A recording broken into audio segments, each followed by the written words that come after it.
Hey MennoNerds, it's Curtis, and today I want to talk to you about a prayer that helps me to love my enemies.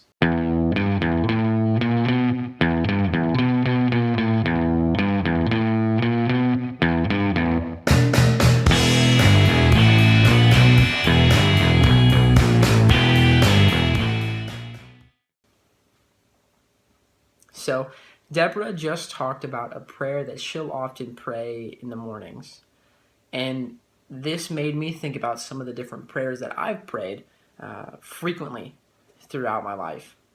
And this immediately led me to want to talk about a specific prayer that helps me to love the people whom really just get under my skin.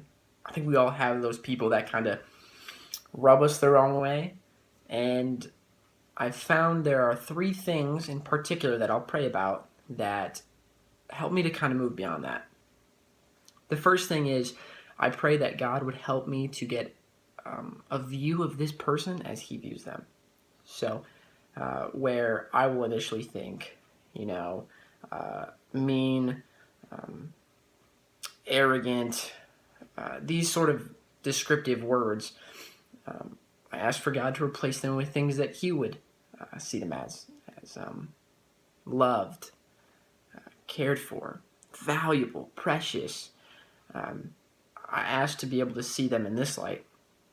And part of that is the second part of the prayer, which is where I ask God to show me how this person's behavior isn't necessarily all there is to see. And what I mean by that is help me to see a backstory that might explain this behavior, where this person might have experienced wounding or hurt from another person, which has led them to this behavior. It's not just because they're a mean person at their core, but because they're hurt, because they're broken.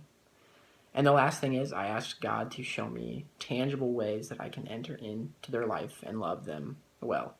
And that could look like a lot of different things, but I ask for clarity there. And I wanted to share just really briefly the origin story, if you will, of how I came about this sort of prayer. It happened 2 years ago when I was working with a youth ministry, and me and the youth pastor and another leader took a group of kids to a week-long camp that was put on by a different organization. And at this camp from another church, there was a kid who really just got under my skin and got under the youth pastor's skin. He was just very arrogant, always wanted to be the center of attention. He was one of the older guys, and so a lot of the young girls would give him attention and affection, and you could just see him embracing it and just relishing every moment. And this really I just remember him, just seeing him just made me go like, oh gosh, this kid again.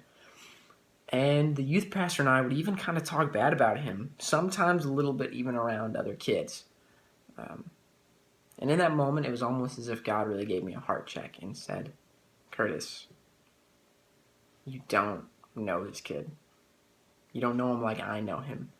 For all you know, back home, he has a father who is absent, or a father that's abusive, and he is looking for love, sure, in all the wrong places, but I'm working on him. And I wish you wouldn't work against that, but you would help me, and you would love him forward too. In that moment, it was just this wave over me that said, wow, things might not be as they seem. And oftentimes the people who act out and are enemies in our minds are really people we don't know, who have stories of brokenness that we don't know. And I think God invites us into those people's lives and offer them healing. And if we want to see the behavior shift, the only way that we can do that is by getting our hands dirty and genuinely loving them.